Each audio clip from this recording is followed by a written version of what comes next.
Dans le beau et paisible village de Kalamba, vivait une magnifique jeune fille qui s'appelait Nika. Le père et la mère de Nika sont morts de cause étrange lorsqu'elle avait 5 ans. Alors sa tante, la sœur de sa mère, s'est occupée de Nika. Mais sa tante est également décédée suite à une maladie incurable, lorsque Nika avait 10 ans. Après cela, plus personne n'a voulu garder Nika dans le village. Car plusieurs villageois racontaient que Nika est porteuse de malchance. Alors Nika est retournée vivre seule, dans la maison de son père et sa mère. Elle se nourrissait en travaillant dans les champs de certains villageois, et en vendant des aliments tels que la banane, qu'elle cultivait dans ses propres champs. Nika avait à présent 20 ans, et elle était l'une des rares filles du village, qui n'était pas encore mariée. Nika refusait toutes les demandes en mariage des hommes du village Kalamba. Que ce soit des jeunes ou des vieux, Nika ne voulait pas entendre parler de mariage. Et cela renforçait les rumeurs selon lesquelles Nika est une sorcière, et c'est la raison pour laquelle elle ne voulait pas vivre avec un homme. Mais Nika ne s'attardait pas sur ça.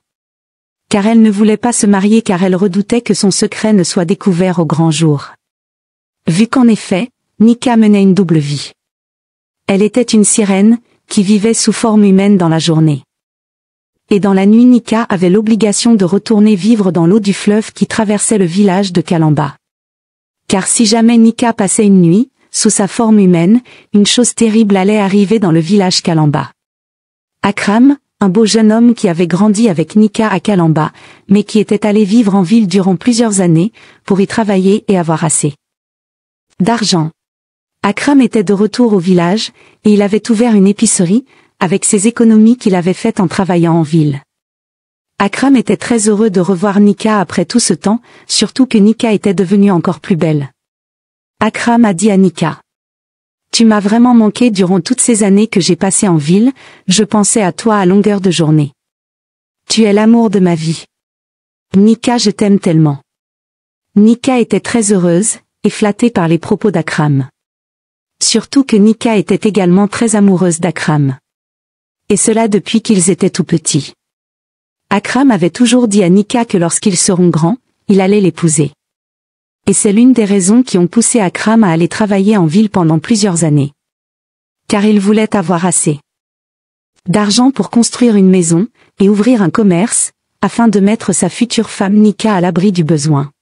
Entre-temps, certaines filles du village qui étaient jalouses de Nika, en particulier Cathy. Cathy racontait à Akram que Nika était une sorcière, porteuse de malchance. Et que toutes les personnes qui la fréquentaient finissaient par mourir de façon étrange. Akram, je t'assure que si tu continues à fréquenter cette sorcière de Nika, tu vas le regretter, mais il sera déjà trop tard pour toi, car tu vas le payer au prix de ta vie. Akram a répondu à Cathy en disant: « Mais Cathy, pourquoi parles-tu de Nika, de la sorte? En vertu de quoi oses-tu dire qu'elle est une sorcière? » Cathy a répliqué en disant: « En tout cas les rumeurs de Kalamba sont toujours fondées, tu le comprendras à tes risques et périls. » Cathy faisait tout pour dissuader Akram de se rapprocher de Nika, car elle était très amoureuse d'Akram, et elle rêvait qu'il la demande en mariage. Mais Akram était tellement amoureux de Nika, au point où toutes les filles de Kalamba étaient comme invisibles à ses yeux. Plusieurs semaines après, Akram a officiellement fait sa demande de mariage à Nika. Mais à sa grande surprise, Nika a refusé sa demande. Akram était sous le choc. Il a dit à Nika: « Mais Nika, pourquoi tu refuses de te marier avec moi? Et pourtant je sais que tu m'aimes. Nika, tu sais que je suis fou de toi, et je pourrais donner ma vie pour toi. Alors pourquoi tu refuses de m'épouser, ma chérie? » Nika est partie en courant, sans donner de réponse à Akram. Car elle ne savait pas quoi lui dire. Elle était vraiment triste, car elle voulait vraiment épouser Akram, et qu'elle savait qu'il était l'amour de sa vie. Mais Nika se demandait comment elle allait faire pour continuer à aller dormir toutes les nuits, dans l'eau du fleuve en tant que sirène, si elle acceptait de se marier. Les jours passaient et Nika était de plus en plus triste d'avoir refusé la demande en mariage d'Akram. Elle pensait également à son avenir et se demandait comment elle allait pouvoir vivre toute sa vie, sans mari, et sans enfant. Alors Nika a fini par conclure qu'elle devait absolument trouver une solution pour pouvoir se marier avec Akram, et continuer à mener sa vie de sirène dans la nuit. Quelques jours plus tard, Nika s'est excusée auprès d'Akram pour lui avoir fait de la peine. Et elle lui a dit qu'elle a toujours rêvé de l'épouser et qu'il était l'amour de sa vie. Akram était le plus heureux du monde. Un mois plus tard, Akram et Nika se sont mariés lors d'une cérémonie belle et simple, comme leur amour. C'était le plus beau jour de leur vie. Leurs amis qui les ont toujours vraiment aimés et soutenus étaient présents à la fête, et tous s'amusaient bien.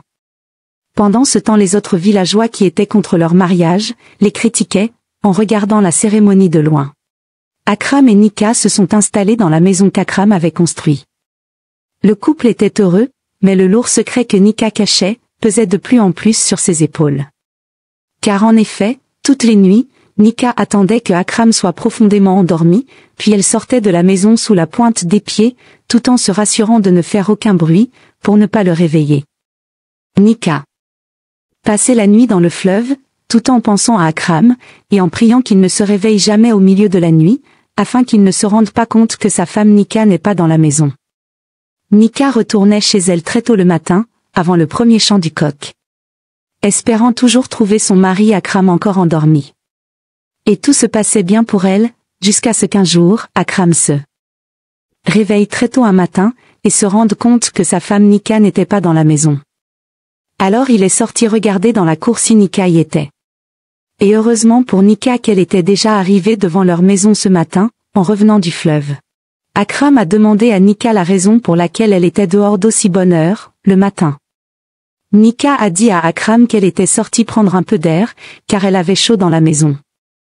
Akram a trouvé cela étrange, car il faisait très froid dans le village de Kalamba, en particulier ce jour. Les jours passaient et une nuit, Akram s'est réveillé au milieu de la nuit, et il s'est rendu compte que sa femme Nika n'était pas dans la maison, il est sorti regarder dehors, mais il ne l'a pas vue. Au retour de Nika le matin, Akram ne lui a rien dit.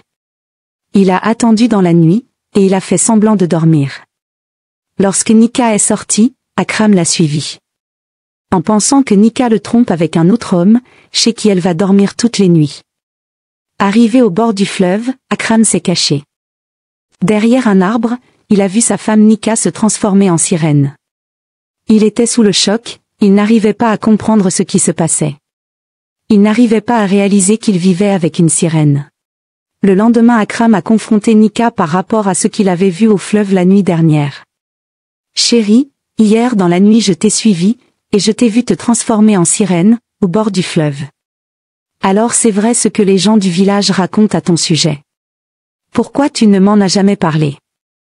Nika était choquée, et triste à la fois de savoir que Akram avait découvert son secret. Elle redoutait sa réaction.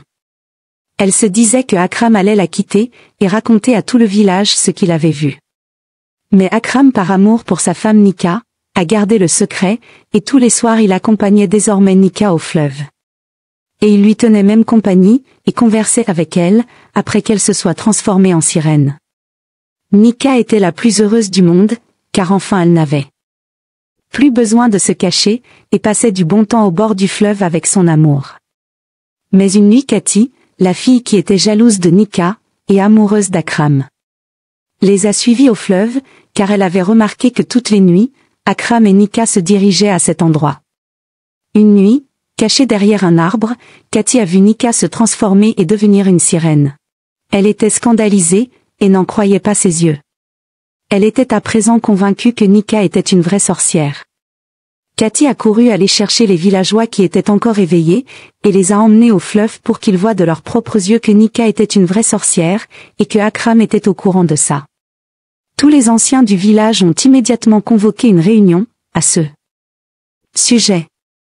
Et tous ont décidé, de bannir la sorcière Nika du village de Kalamba, car elle n'avait rien à faire parmi eux.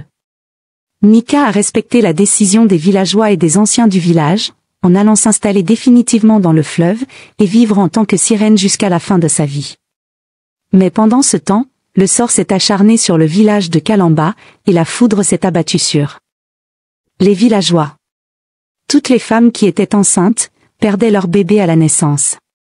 Les hommes qui s'aventuraient à aller à la chasse, se faisaient dévorer par les bêtes sauvages et féroces. L'eau de toutes les rivières qui traversaient le village était devenue très salée, au point où personne n'arrivait plus à la boire, et les villageois mouraient de soif. Tous pleuraient à longueur de journée et de nuit, en implorant les dieux de leur venir en aide. Au bout de plusieurs mois de lamentation, les dieux leur ont fait savoir que la cause de leur malheur était le fait qu'ils avaient banni Nika du village. Car Nika n'était pas une sorcière mais plutôt le génie, qui était chargé de veiller sur le village de Kalamba, et assurer leur protection. Tous les villageois étaient choqués, et regrettaient amèrement d'avoir humilié, et banni, le génie, qui était chargé de veiller sur eux. Ils demandèrent pardon à Nika, en lui disant qu'elle pouvait revenir vivre parmi eux. Nika par son bon cœur leur pardonna, et reprit le cours de sa vie avec son chéri Akram, qui était très ravi de revoir sa femme. Ils eurent beaucoup d'enfants, et vécurent heureux jusqu'à la fin de leur vie. Que pensez-vous de cette histoire? Donnez votre avis en commentaire. Et abonnez-vous pour ne manquer aucune de nos vidéos.